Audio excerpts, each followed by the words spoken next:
Okay, here's a brief video to show you guys how to change out your rubber button switch assemblies with our new hard button switch assemblies. We'll get more into this in a minute. First thing is you got to determine if you have rubber buttons, and customers ask us all the time how to do that. So a couple ways: if you press the button and you flex it, you'll see the button deforming, okay, and you can feel it. You can even take your fingernail and push on it. If you see that deformation, that's rubber. If the whole button moves in and out like these do, okay, where it's not deforming, that's a hard button assembly, and those hard button assemblies can be refinished by us, okay. But we want to show you how to change this out. So on a 430, you're going to have 4 screws here, Allen head screws. You take those out and you can pull the trim out and flip it upside down. Now, in the car you'll find your electrical connector. It's my understanding that some have a screw clamp that holds this in, so you may have to remove a screw to get the connector out.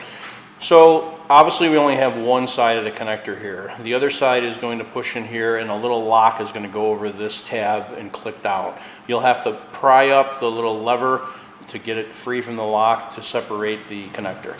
So you can pull this all out then and take it on the bench, or you can just do it right on your lap inside the car. Just have a nice soft cloth, not to hurt anything. So then you need a Phillips screwdriver, and it's important to use the proper tip for the proper screws so you don't strip them. This is a #1 tip, and it fits just very well.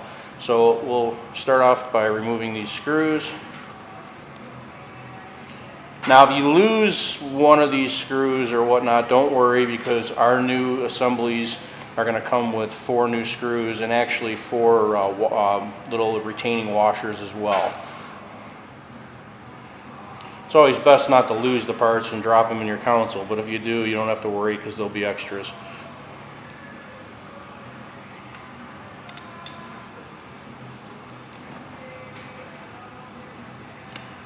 So once these screws are removed, you simply pull the switches right from the housing, and you can set that on the side.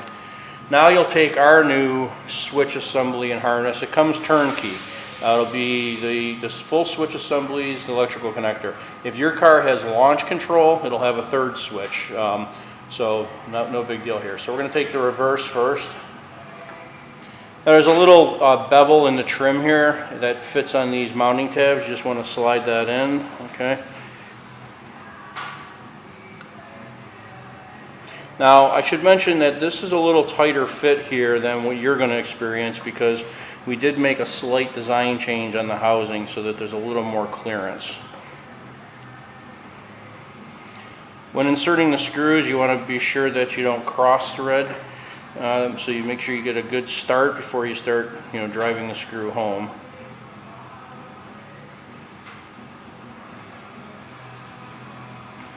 Okay, I'm going to leave these a little loose at first till I get both in. Okay, and I'll take the auto button and fit that. Okay, just turn it to line up the screw holes.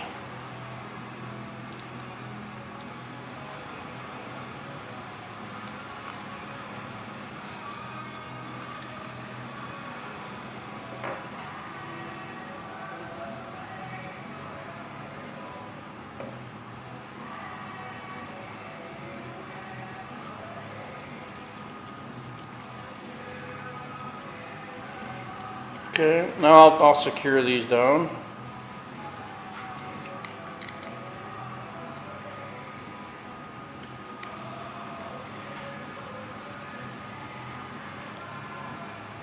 Okay, then turn the trim over and check the function of the switches. Okay, reverse. You can hear it even and feel it. It's a very nice tactile feeling. Okay, and the auto, same thing. Now you're just seeing a little dust on here. But that is our new hard button switches, not rubber. They will never fail. It's our hard touch coating, laser etch graphics, won't ever get sticky. So essentially then you plug the connector back in. If you have the wire retaining screw, screw that in, put your trim back in, mount the 4 screws, and you're done.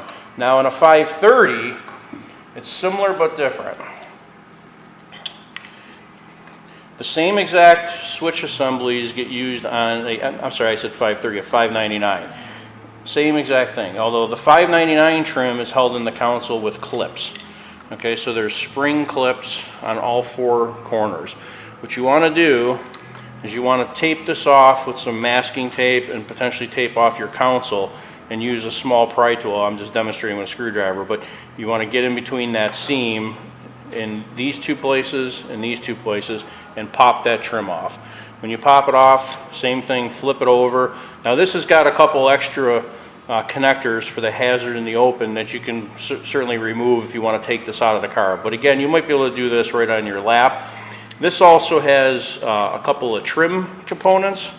Okay, so you want to just be careful when you remove the old switches that you don't drop these or lose them. Okay, but I just have one of our prototypes here to show you. Again, you want to just line it up with these keys. Okay, and when you slide it in, just merely push it down there, fit it in, and run the screws in, and you're all set to go.